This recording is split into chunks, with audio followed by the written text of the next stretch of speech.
आप सभी को जय मसीह की। आशा करती हूँ कि आज की शाम आप सब लोग सुरक्षित होंगे। आइए अपनी आंखों को बंद करेंगे और प्रार्थना करेंगे। महान सामर्थी, जीवते अनुग्रहकारी प्यारे पिता परमेश्वर, हम आपका धन्यवाद करते प्रभु। मेरी प्रार्थना है प्रभु, आज की शाम जितना लोग तेरे वचन को सुने, यूट्यूब के द्वारा जितना लोग तेरे वचन को सुनते पिता, आप उन लोगों के जीवन को आशीष देना मेरे पिता। यीशु मसीह के नाम से मांगते हैं, आमीन। आज का मेरा विषय है मसीही दौड़। उपशीर्षक है हमारे जीवन में लक्ष्य होना जरूरी है। चुनाव पद है पहला कुरिन्थियों 9 अध्याय 24 से 27 आयत में इस प्रकार से लिखा है कि 24 आयत को हम पढ़ेंगे। क्या तुम नहीं जानते कि दौड़ में तो सब दौड़ते हैं, परंतु इनाम एक ही ले जाता है। तुम वैसे ही दौड़ो कि जीतो। हालेलुया। परमेश्वर का वचन कहता है 24 आयत में इस प्रकार से लिखा है कि दौड़ में सभी लोग दौड़ते हैं और इनाम एक ले जाता है। मेरे प्रियो, बाइबल बताती है कि हमें मसीही दौड़ को जीतना है। मसीही दौड़ का मतलब है कि उसकी सेवकाई को पूरा करते जाना। पर प्रभु यीशु मसीह ने हम सब लोगों को एक जिम्मेवारी दिया है। वो जिम्मेवारी है कि यीशु की सेवकाई को पूरा करते जाएं। मसीही दौड़ का मतलब है हमें प्रार्थना में और प्रभु के वचनों में लगातार बढ़ते जाना। एक उदाहरण मैं आपको बताना चाहती हूँ कि एक जो पहलवान होता है वो दौड़ में भाग लेता है, हिस्सा लेता है। एक बार हार जाएगा, 2 बार हार जाएगा, 3 बार हार जाएगा, मतलब वो 4 बार प्रयास करता है, कोशिश करता है कि उस रेस में भाग लेने की। आखिरी के टाइम में क्या होता है, वो अपनी दौड़ को पूरा कर लेता है। फिलिपियों 1 अध्याय 21 आयत में वचन बताता है कि मसीह मेरे लिए जीना, मसीह मर जाना लाभ है। मेरे प्रियो, परमेश्वर का वचन बताता है कि हमें यीशु मसीह के लिए जीना है, यीशु मसीह के लिए मरना है। इसका मतलब है जब हम इस दुनिया में आए हैं परमेश्वर की सेवकाई को पूरा करना।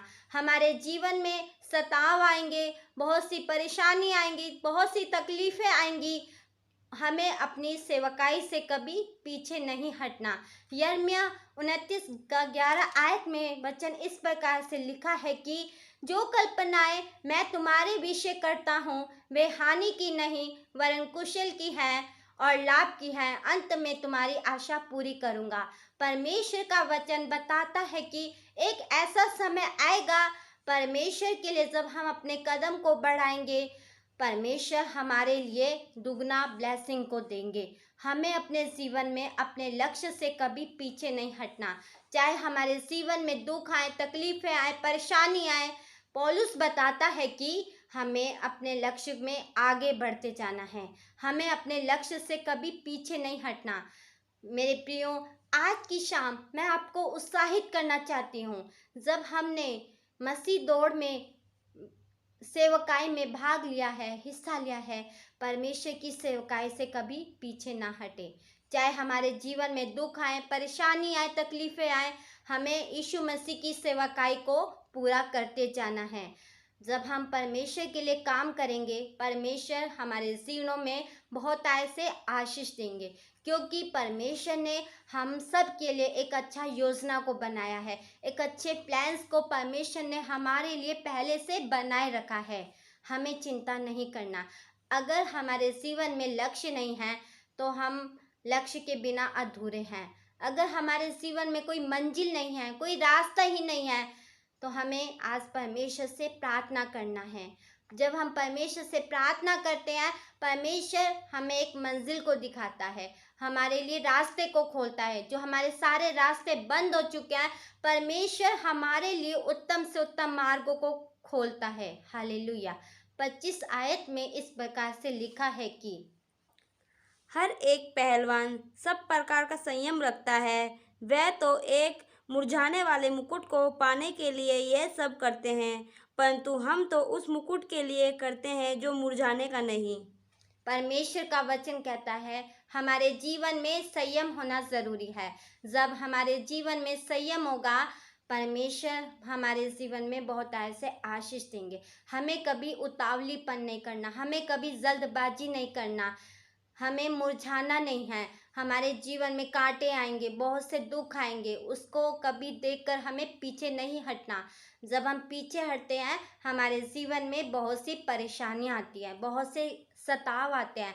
परमेश्वर हमारे जीवन से चाहता है कि हम उसकी इच्छा को पूरा करें, उसकी दौड़ को हमेशा पूरा करें। एक ऐसा समय आएगा, परमेश्वर ने स्वर्ग में हमारे लिए एक बहुत बड़ा प्रतिफल रखा है। वो प्रतिफल है परमेश्वर की आशीष, परमेश्वर की ब्लेसिंग, जो परमेश्वर हमें देते हैं। 26 आयत में इस प्रकार से लिखा है कि इसलिए मैं तो इसी रीति से दौड़ता हूँ, परंतु लक्ष्यहीन नहीं। मैं भी इसी रीति से मुक्कों से लड़ता हूँ, परंतु उसके समान नहीं जो हवा हवा पीटता हुआ लड़ता है। हालेलुया। परमेश्वर का वचन बताता है कि हमें परमेश्वर की सेवकाई को पूरा करते जाना है। एक उदाहरण मैं आपको बताना चाहती हूँ। एक पहलवान होता है, वो बहुत ज़्यादा कुश्ती लड़ता है। एक बार लड़ता है, 2 बार लड़ता है, 3 बार लड़ता है। चौथी बार में वो प्रयास को पूरा करता है।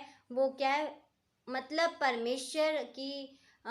परमेश्वर की सेवकाई को पूरा करता है। वो अपने कार्य से कभी पीछे नहीं हटना। मेरे प्रियो, आज की शाम मैं इन वचनों से आपको बताना चाहती हूँ, हमें परमेश्वर से प्रार्थना करना है। परमेश्वर के वचनों को लगातार पढ़ते रहना है।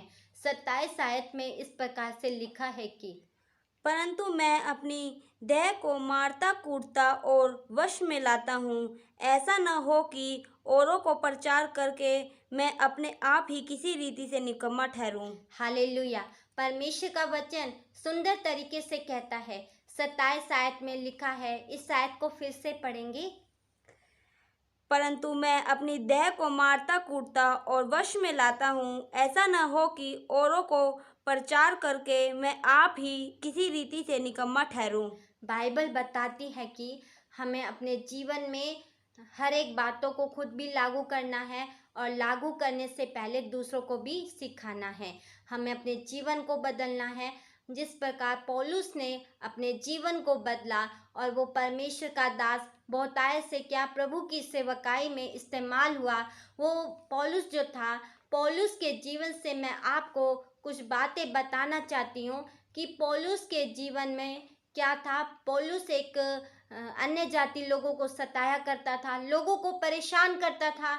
वो भी क्या, एक परमेश्वर का दास उस समय नहीं था। मतलब वो जब वो परमेश्वर से उसने प्रार्थना किया, परमेश्वर ने उसके जीवन को बदला। मेरे प्रियो, आज की शाम मैं इन सारे वचनों से आप सभी को उत्साहित करना चाहती हूँ। हमें अपने जीवन में अपने आप को कभी निकम्मा नहीं कहना। परमेश्वर हमारे मनों को, हमारे हृदय को बदलता है। परमेश्वर कठोर से कठोर लोगों को नम्र करता है। जिस प्रकार पौलुस के जीवन को बदला, परमेश्वर उसी ही प्रकार हमारे जीवन को बदलेगा, हमारे जीवनों में आशीष देगा। मैं इन सारे वचनों से आज की शाम आपको उत्साहित करना चाहती हूँ कि हमें अपने लक्ष्य से कभी पीछे नहीं हटना। अगर हमारे जीवन में लक्ष्य नहीं है, परमेश्वर से प्रार्थना करें, प्रभु के वचनों को पढ़ें, अपना रिश्ता प्रभु के साथ मजबूत करें। आप सभी को जय मसीह की। परमेश्वर इन वचनों के द्वारा आप सबको आशीष दे।